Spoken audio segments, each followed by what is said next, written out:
When you see this logo, you think of a company whose legacy was so strong in the past, but now is mostly known as the company that made Sonic Boom.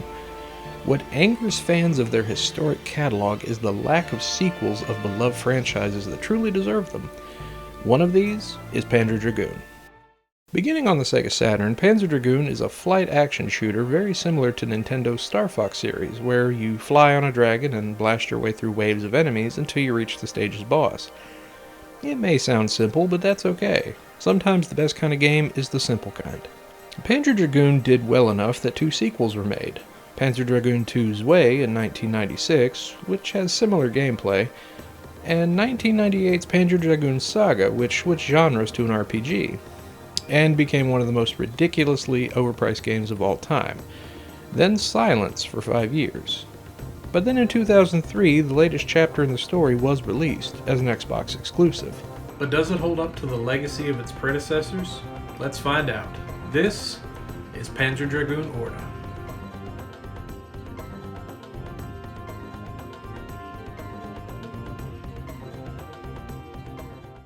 Orta's tale takes place many decades after Panzer Dragoon Saga. You know, the one that costs a rent payment. The evil empire that has been the series' main villains have returned, using genetically created dragons called dragon mares to rule the land again. You play as Orta, a young girl who's been locked away in a tower by the town's villagers who fear her to be a harbinger of doom. Just then, the empire shows up, destroying the village looking for her. As she's about to be killed, a mysterious dragon shows up to rescue her.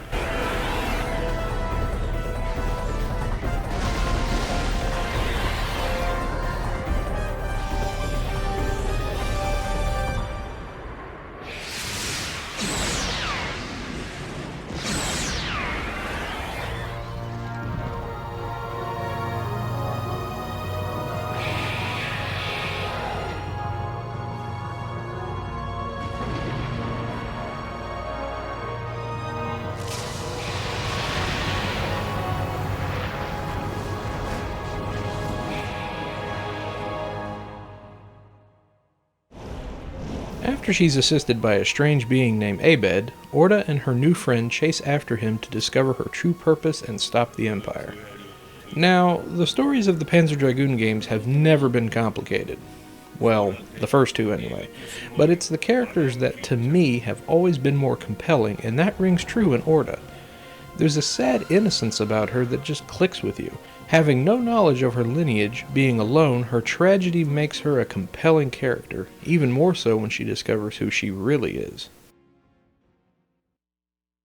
With Orta's gameplay, Sega went back to the classic on-rail shooter style as opposed to another RPG, but even though it's simplistic, it's vastly improved. You still progress through each stage, blasting bad guys and dodging bullets to fight a boss, earn your rank score, and move on to the next. But there's a bit more to do this go-around. You can still look in all directions and fire your laser while the dragon shoots charged locked-on missiles, but now your dragon has 3 forms to transform into, each form having different attributes. The all-around base dragon you start with, Heavy Dragon, which is stronger but slower, and the Glide Dragon, who is nimble, has a faster shot, and can do a barrel roll, but is weaker than the other 2.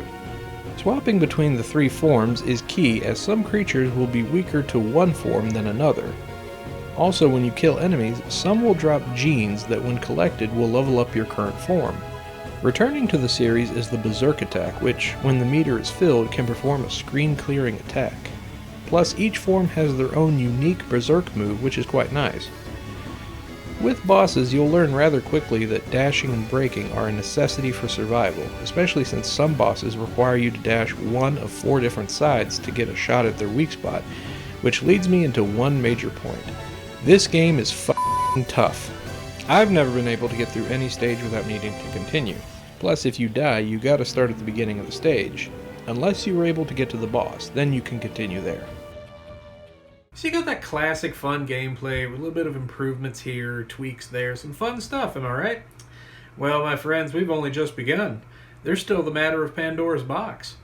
Pandora's box is essentially the bonus menu of the game, where by following certain conditions in the main campaign, you unlock extras, and man, there are a ton of them. From concept art, a bestiary, cutscenes from all the Panzer Dragoon games, an encyclopedia of the world of Orta, extra missions and stories, replays other characters, and, what is probably one of the coolest unlockables ever, the original Panzer Dragoon. Yeah, it's the PC port, but still, you get 2 Dragoons for the price of 1. So, if seeing it in motion isn't enough, I'll be happy to state it. This game looks beautiful. The environments in each stage are colorful and wonderfully designed, and vary from sprawling oceans, decrepit ruins, an abandoned mainframe, the unfriendly skies, and more, and it's all a sight to behold, even today. Audio-wise, the music is some of the most fantastic composed music I've heard in a game. I mean, just listen.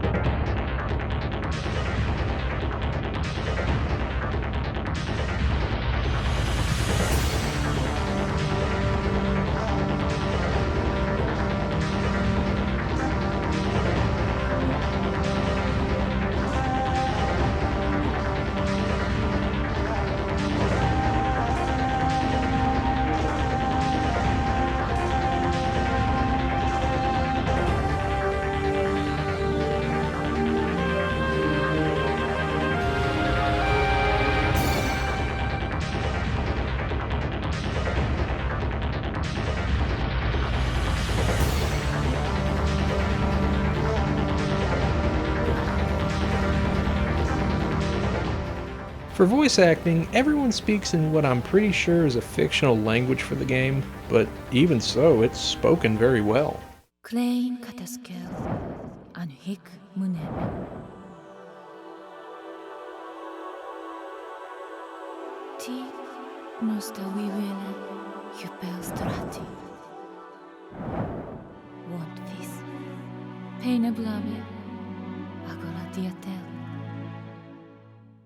Da, no sta iena Sega, no stem via posse. Ene de nosque, peliris seda via nosta posse. Da, dana plot, omnino iena temo. You already know what I'm going to say. Panzer Dragoon Orta is a masterpiece that everyone should enjoy. Great gameplay, great story. Yeah, what he said. Tons of unlockables, and it's still decently priced.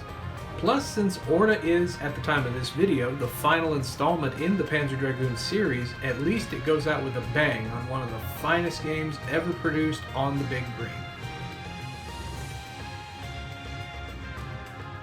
And with that, this is the Dolly Popka. Thanks for watching and stay green. I'll see you next time.